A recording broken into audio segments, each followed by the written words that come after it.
오늘 말씀은 요나 1장입니다. 니느웨로 가서 외치라 라는 주제로 말씀을 전하겠습니다.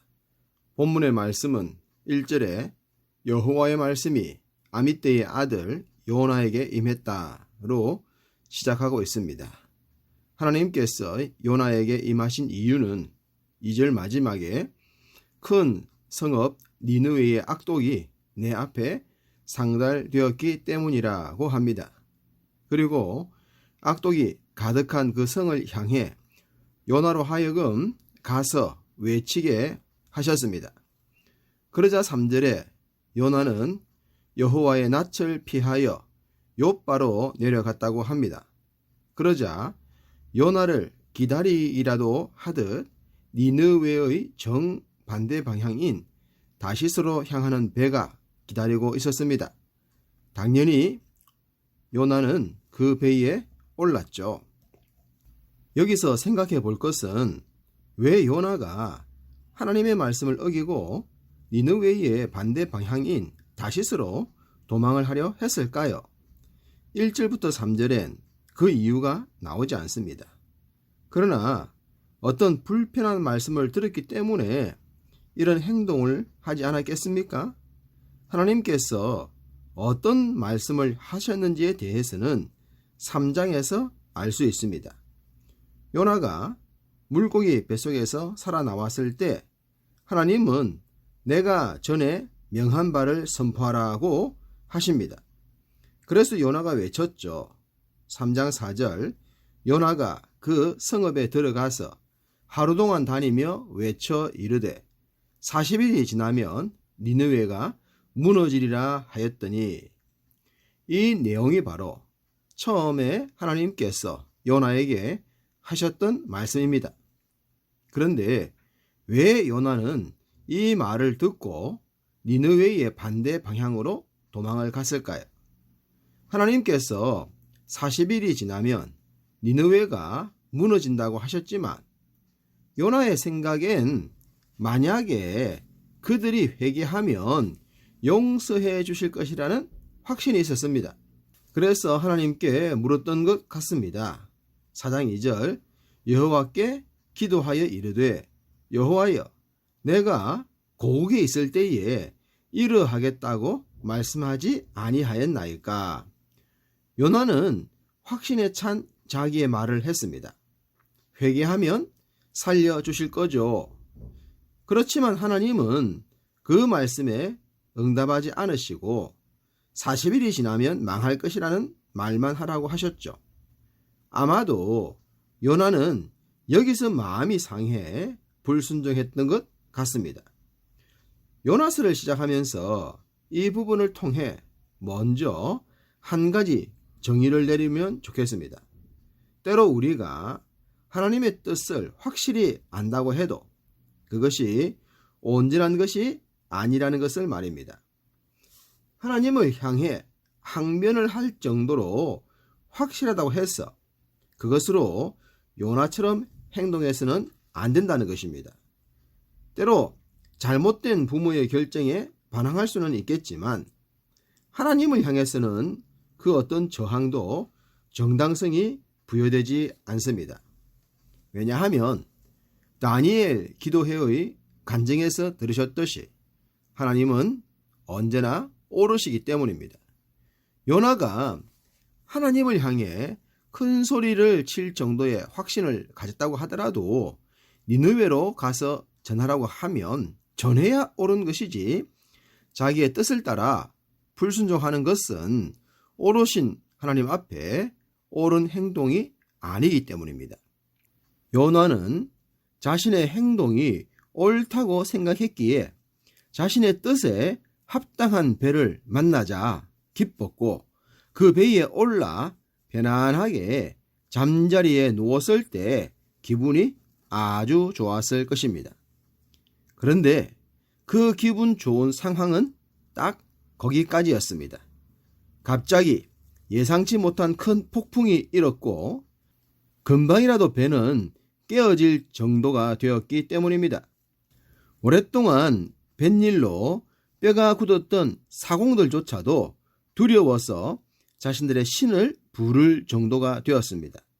그리고 자신들의 삶에 중요하다고 생각했던 모든 물건들을 바다에 던졌지만 문제는 해결되지 않았습니다.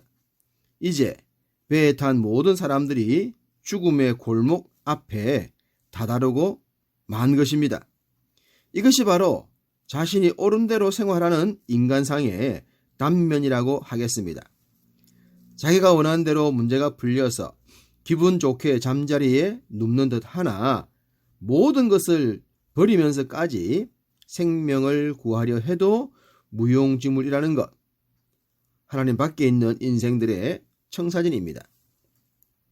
사람들은 온갖 응급조치를 해도 문제가 해결되지 않자 마지막 선택을 합니다. 지금까지 경험으로 볼 때 이런 폭풍은 원인을 제공한 누군가가 있을 것이라는 확신이었습니다. 그리고 그 사람만 이 배에 없으면 모두가 안전할 것이라는 확신이 그들의 마지막 선택이었죠. 사실 이런 것이 미신이지 않겠습니까? 일종의 우상이기도 합니다. 그들은 금방이라도 파손될 지경에도 그 미신과 같은 우상과 같은 것을 믿고 제비를 뽑았고 놀랍게도 요나가 뽑히게 됩니다. 그런데 놀랍게도 하나님은 바로 그들의 그 미신적 행동에 하나님께서 간섭을 하셨다는 사실입니다. 요나 또한 현재 일어나고 있는 일들이 자기 때문이라는 사실도 인정합니다. 사람들은 요나의 말을 듣고 놀라운 반응을 보여줍니다. 10절, 자기가 여호와의 얼굴을 피함인 줄을 알고 그들에게 말하였으므로 무리가 알고 심히 두려워하여 이르되 내가 어찌하여 이렇게 행하였느냐 하니라. 불신자들은 요나에게 왜 당신이 하나님께 불순종하여 이런 일을 당하게 했냐고 나무랍니다. 이런 것도 작은 전도가 될 수 있을까요? 때로 우리들의 작은 실수와 판단 미스 혹은 불순종의 행동들로 인해 부끄럽지만 하나님을 정언할 계기가 될 수도 있습니다. 의도적으로 그러지는 않아야겠지만 어쨌든 요나의 행동은 사람들로 하여금 하나님이 얼마나 위대하신 분인지를 알려줬습니다. 사람들은 제비를 뽑아 요나를 선택했지만 당장 그를 바다에 던지지는 않습니다. 왜냐하면 그래도 설마 진짜로 요나의 하나님이 이런 일까지 하실까라고 반신반의했기 때문이 아닐까 싶습니다. 그렇기 때문에 13절에 사공들이 애를 쓸수록 바다는 더욱 흉흉했다는 부분을 기록하고 있습니다.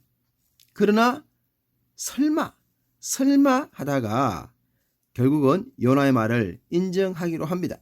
그러면서 진짜로 그로 인해 이 엄청난 폭풍이 잔잔하게 된다면 요나의 하나님이 진짜 신이라고 인정하겠다는 생각을 하게 만듭니다. 14절, 무리가 여호와께 부르짖어 이르되 여호와여 구하고 구하오니 이 사람의 생명 때문에 우리를 멸망시키지 마옵소서. 무지한 피를 우리에게 돌리지 마옵소서. 주 여호와께서는 주의 뜻대로 행하심이니이다 하고 주의 종 선지자가 해야 할 기도를 무리들이 하고 있습니다. 물론 선지자와 같은 믿음의 확신은 없었겠지만 그래도 선지자의 말처럼 되기를 원했고 그 말을 믿고 싶었던 것입니다. 그들이 했던 그 기도대로 결과는 정말 놀라웠습니다. 15절, 요나를 들어 바다에 던짐에 바다가 뛰노는 것이 곧 그친지라.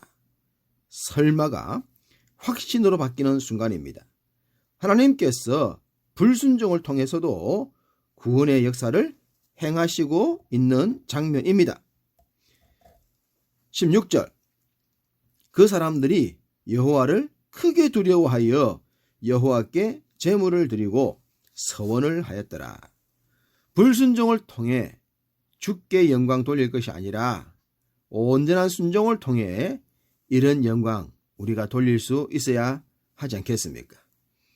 역사의 주관자이시요 생사화복의 주관자이신 하나님 앞에 우리가 할 수 있는 최상의 것이 순종입니다.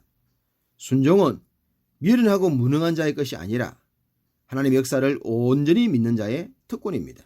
오늘도 우리 모두 이 믿음의 특권으로 살아야 하지 않겠습니까?